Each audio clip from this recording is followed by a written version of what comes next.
Oh enggak, kalau persiapan sudah siapkan hari ini, tinggal putusan dari majelis, maka kita akan mendengarkan putusan itu. Tentu apapun hasilnya kita akan menunggu di sana, dan saya kira saya dengan Pak Mahfud orang yang sangat taat pada konstitusi, apapun pasti akan kita ikuti. Dan tentu saja tim hukum juga sudah menyiapkan itu, maka tugas kita hari ini adalah datang untuk mendengarkan putusannya. Ada pesan yang disampaikan tidak soal hari pertama kan Mas Ganjar dan Prof Mahfud mengatakan juga pengalaman dengan putusan ini bagaimana? Oh tidak, kalau kita hari ini kan hanya mendengarkan saja. Semuanya diserahkan kepada majelis. Ya, yuk kita berangkat. Oke. Ya. Sebelum berangkat nih, doa dulu. Kita mau baca doa dulu. Oh, mau doa. Gini, ini kan momen-momen yang kita tunggu ya, momen yang sangat bersejarah buat bangsa ini. Kita menunggu putusan Mahkamah Konstitusi yang sangat historis, yang sangat bersejarah, dan kita punya optimisme untuk mendengarkan putusan yang progresif. Dalam konteks ini, tadi Pak Ganjar sudah mengatakan, apapun putusan MK, kita akan respect putusan MK, kita akan jalankan. Tapi tidak ada salahnya kalau kita membacakan doa. Doa ini agak panjang, saya sudah lihat tadi malam doanya. Tapi buat saya penting ya, karena ini mengingatkan kita akan pentingnya MK dalam konstelasi hidup kita berbangsa dan bernegara.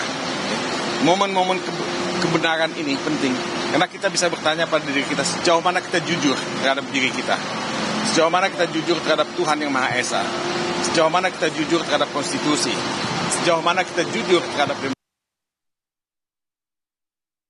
kita ingin ya sampaikan pada kesempatan. Pak Magdir ini Rois Aamnya TPN, Magdir Ismail. Jadi ya, dia akan kasih khotbah ya kan di Masjid Istiqlal. Deh, ya, terima kasih. Assalamualaikum warahmatullahi wabarakatuh. Saudara, saya ingin kita berdoa menurut cara Islam. Tapi sebelum kita berdoa, mari kita bersama-sama baca Al-Fatihah terlebih dahulu. Al-Fatihah. Bismillahirrahmanirrahim. Alhamdulillahirrahmanirrahim. Ar-Rahmanirrahim. Maliki yaumiddin. Iyyaka na'budu wa iyyaka nasta'in. Ihdinas siratal mustaqim. Siratal ladzina an'amta 'alaihim ghairil maghdubi 'alaihim waladdallin. Bismillahirrahmanirrahim. Allahumma inna nas'aluka salamatan fid din wa afiatan fil jasadi wa barakatan fil rizki wa taubatan qabdal maut wa rahmatan indal maut. Ya Allah, ya Tuhan kami yang maha besar dan maha mengetahui, tidak ada henti-hentinya kami menyeru kebesaran nama-Mu ya Tuhan. Tidak pula kami berhenti mengharapkan anugerah dari-Mu ya Tuhan. Tidak pula pernah kami berhenti mensyukuri nikmat yang Engkau berikan ya Tuhan. Seperti kami tidak pernah berhenti berdoa di siang hari dan malam hari dalam keadaan sepi dan damai dan ramai, agar Engkau mengabulkan doa kami, terutama berhubungan dengan ikhtiar kami mencari keadilan dan kebenaran dari bagi bangsa kami. Jadikanlah ikhtiar kami di Mahkamah Konstitusi ini sebagai amal dan kebaikan kami dalam pengabdian kami untuk bangsa ini. Berikan kekuatan dan keteguhan hati kepada kami dalam menegakkan kebenaran dan keadilan ini ya Tuhan. Lindungi dari segala bentuk pengaruh buruk, baik yang datang dari manusia atau yang datang menjadi musuh kami.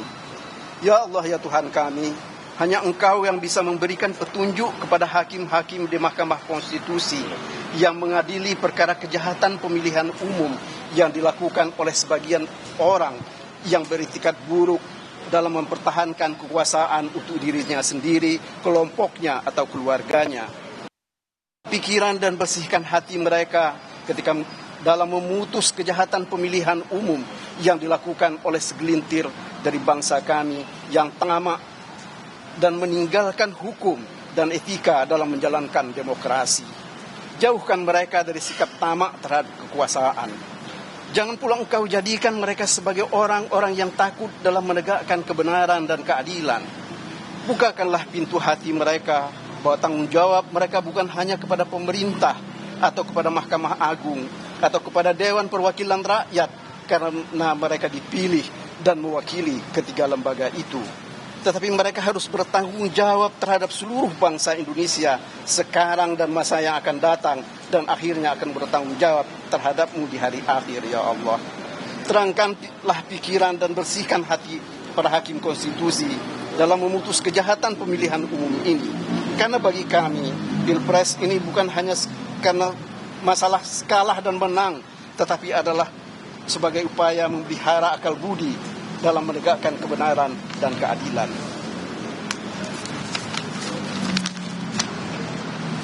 Bukakanlah pintu hati dan pendengaran para hakim konstitusi untuk memahami bahwa Pilpres 2024 bukan untuk menegakkan kekuasaan yang hendak dibangun oleh tirani atau membangun dinasti, tetapi adalah upaya menegakkan demokrasi yang telah direbut dengan darah dan air mata bangsa ini.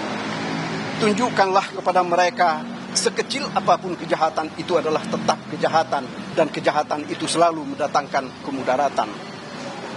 Bukakanlah pintu hati mereka yang secara sengaja melakukan kesalahan untuk bertobat dari kejahatan yang telah mereka lakukan karena telah memutus perkara nomor 90 tahun 2023. Berikanlah terang kepada mereka bahwa demokrasi di negeri ini telah dibajak oleh orang-orang yang tidak pernah berbuat dalam melawan kesesatan dan kejahatan di bumi pertiwi ini. Lindungilah para hakim di Mahkamah Konstitusi dari sikap sesat dan pengaruh jahat dari orang-orang yang selalu bangga dengan kejahatan mereka.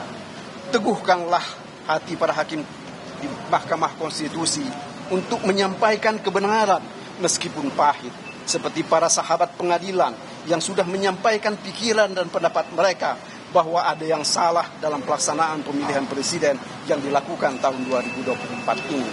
Ya Allah, ya Tuhan kami, bukakanlah pintu hati dan akal sehat sahabat-sahabat kami yang memihak kepada ketidakadilan dan menutup mata terhadap kejahatan Pilpres tahun ini.